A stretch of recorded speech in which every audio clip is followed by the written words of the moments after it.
اعوذ باللہ من الشیطان الرجیم بسم اللہ الرحمن الرحیم وَيَقُولُ الْإِنسَانُ وَإِذَا مَا مِتُّ لَسَوْفَ أُخْرَجُ حَيًّا، اور یہ انسان کہتا ہے حیران ہو کر، کیا میں جب مر جاؤں گا تو پھر مجھے زندہ کر کے اٹھا لیا جائے گا؟ یعنی یہ وہ لوگ ان میں سے کہ جو بعث بعد الموت کے منکر تھے۔ میں نے بارہا آپ کو بتایا کہ اکثر و بیشتر تو وہ مانتے تھے، لیکن وہ کہتے تھے کہ وہاں ہمیں چھڑانے والے ہیں، ہمارے شفعاء ہیں، ہؤلاء شفعاؤنا عند اللہ۔ تو بعث بعد الموت کے وہ منکر نہیں تھے، لیکن ایک طبقہ ان میں ایسے لوگوں کا بھی تھا۔ اب یہ ان کی بات ہو رہی ہے۔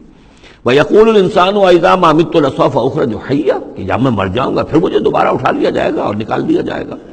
أَوَلَا يَذْكُرُ الْإِنسَانُ، تو کیا اس انسان کو یہ یاد نہیں ہے، أَنَّا خَلَقْنَاهُ مِن قَبْلُ وَلَمْ يَكُ شَيْئًا، کہ وہ کچھ بھی نہیں تھا اور ہم نے اسے پیدا کیا ہے۔ تو کیا مشکل ہے ہمارے لیے دوبارہ اس کو پیدا کر دینا؟ کیا تھا وہ پہلے، اس کی کیا حقیقت تھی؟ یعنی جہاں سے ہم اپنے آپ کو جانتے ہیں وہ بھی ظاہر بات ہے کہ ایک نطفہ ایک ہے، اس سے ہمارا آغاز ہوا، یہ تو سبھی جانتے ہیں نا۔ تو اس سے اللہ تعالیٰ نے اگر انسان بنا دیا ہے تو کیا اللہ تعالیٰ دوبارہ تمہیں پیدا نہیں کر سکتا؟ فَوَرَبِّكَ، تو قسم ہے تیرے رب کی، لَنَحْشُرَنَّهُمْ وَالشَّيَاطِينَ، ہم جمع کریں گے ان سب کو بھی اور تمام شیطانوں کو، ثُمَّ لَنُحْضِرَنَّهُمْ حَوْلَ جَهَنَّمَ جِثِيًّا، اور پھر ہم سب کو جمع کر لیں گے جہنم کی گرد کہ یہ اپنے گھٹنوں کے بل گرے ہوئے ہوں گے۔ ثُمَّ لَنَنزِعَنَّ مِن كُلِّ شِيَّةٍ أَيُّهُمْ أَشَدُّ عَلَى الرَّحْمَنِ عِتِيًّا، پھر ہم ہر گروہ میں سے، ہر قوم میں سے پھر نکالیں گے کون ہیں وہ جو سب سے زیادہ اکڑنے والے تھے رحمان کے مقابلے میں۔ بلاؤ ادھر سے ابو جہل کو اور بلاؤ ادھر سے عقبہ ابن ابی معیط کو، ہر گروہ میں سے جو سب سے زیادہ اللہ کی اس کے ساتھ گستاخی کرنے والا اور سب سے زیادہ تکبر کرنے والا تھا، پھر اس کو آگے نکال کر نمایاں کیا جائے گا۔ ثم لنحن اعلم بالذین هم اولی بها صلیہ، پھر ہم خوب جانتے ہیں ان لوگوں کو کہ جو بہت زیادہ قابل ہوں گے اور سب سے پہلے داخل ہونے والے ہوں گے اس جہنم کے اندر۔ وَإِن مِّنكُمْ إِلَّا وَارِدُهَا كَانَ عَلَىٰ رَبِّكَ حَتْمًا مَّقْضِيًّا، اور تم میں سے کوئی بھی نہیں ہے مگر یہ کہ اسے ایک مرتبہ جہنم پر آنا ہوگا۔ یہ فیصلہ ہے تیرے رب کا حتمی، طے شدہ، حتماً مقضیہ۔ اس کا جو مفہوم سمجھا گیا میں اسے اتفاق کرتا ہوں کہ اصل میں وہ پل صراط جس کا تذکرہ جو ہے آئے گا سورہ حدید میں بھی اور پھر سورہ تحریم میں بھی، جس کو ہم پل صراط کہہ دیتے ہیں، الصراط ہے وہ، یہی صراط مستقیم جس پر ہم چل رہے ہیں، یہ عالم برزخ کے اندر جا کر اور قیامت کے دن جو ہے یہی پل صراط بن جائے گا اور یہ جہنم کے اوپر ہوگا۔ گویا کہ اس پر سے گزر کر لوگ داخل ہوں گے جنت کے اندر، تاکہ مشاہدہ کر لیں کہ اللہ تعالیٰ نے کس چیز سے ہمیں بچایا ہے۔ اور وہاں پر جو جہنمی ہیں وہ ٹھوکریں کھا کھا کر اس میں گرتے جائیں گے کیونکہ ان کے پاس روشنی نہیں ہوگی۔ یہ مضمون جو ہے کھل کر آئے گا سورہ حدید میں اور سورہ تحریم میں۔ تو یہ فرمایا کہ آنا تو ہر ایک کو پڑے گا، ہر انسان کا گزر اس پر ہوگا، تاکہ اور اس میں یہ کہ یقیناً جو بچا لیے جائیں گے ان کے دل میں کس قدر اللہ تعالیٰ کی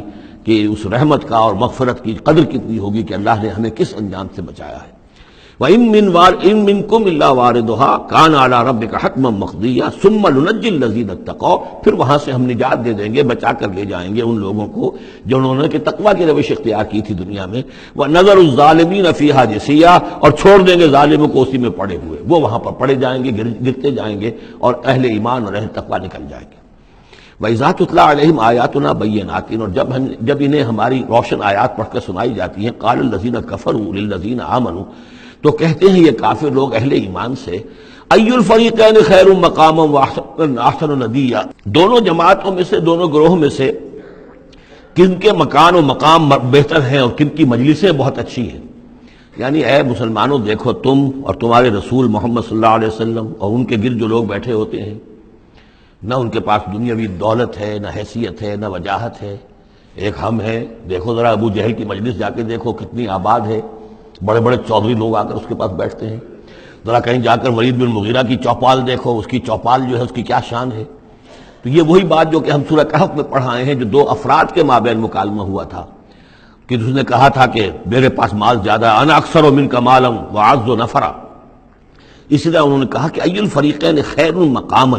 واحسن ندیا، یہ دو گروہ دیکھ لو تمہارے سامنے ہیں، ایک معلوم ہوتا ہے کہ مفلس ہیں، قلاش ہیں، غلام لوگ ہیں، ان کے ساتھ بیٹھے ہوئے ہیں، بلال بیٹھا ہوا ہے، وہاں وہ ابو فقی بیٹھا ہوا ہے، یہ جو عمار ہے اور یہ فلاں ہے اور یہ یاسر ہیں، یہ لوگ ہیں۔ ادھر جا کر دیکھو وہ کتنی سج دھج کے ساتھ، شان و شوکت کے ساتھ ان کی محفلیں ہیں، کیا کچھ ساز و سامان ہے، کیسے قالین بچھے ہوئے ہیں۔ ای الفریقین خیر مقاما واحسن ندیا، وَكَمْ أَهْلَكْنَا قَبْلَهُم مِّن قَرْنٍ، اور ہم نے ان سے پہلے کتنی ہی قوموں کو ہلاک کیا ہے، ہم احسن اساسا وریا، وہ ان سے بھی کہیں بڑھ کر تھے اپنے اساس البیت، اساس جس کو ہم اثاثہ کہتے ہیں، ساز و سامان میں اور نام و نمود میں، شان و شوکت میں، ریا ان کی شان و شوکت ان سے بھی کہیں بڑھ کر تھی، اور وہ ہلاک ہوئے۔ قوم عاد اور قوم سمود یہ سب کا، اور قوم شعیب۔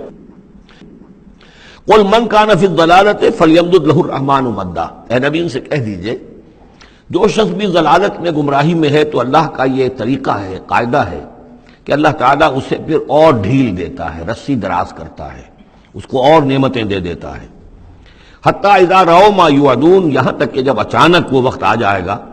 کہ جس کے ان کو دھمکی دی جا رہی ہے، اما العذاب و اما الساعہ، یا تو دنیا میں عذاب آ جائے، عذاب ہلاکت، عذاب استحصال، یا قیامت، فسیعلمون، تب وہ جان لیں گے، من ہوا شر مکانا واضعف جندا، کہ کون ہے جو اپنے مقام اور مرتبے کے اعتبار سے بدتر ہے، اور کون ہے کہ جو لشکر اور اپنے لاؤ لشکر کے اعتبار سے کمزور تر ہے۔ اس وقت پتہ چلے گا کہ محمد زیادہ طاقتور تھے صلی اللہ علیہ وسلم، یا ابو جہل زیادہ طاقتور تھا۔ آخرت میں جا کر حقیقت کھل جائے گی۔ اس وقت تو یہ ایک سراب ہے، نظر آ رہا ہے، ایک ڈرامہ ہے، کھیل ہو رہا ہے، حقیقت جو ہوگی وہ منکشف ہو جائے گی اس دن۔ صدق اللہ العظیم۔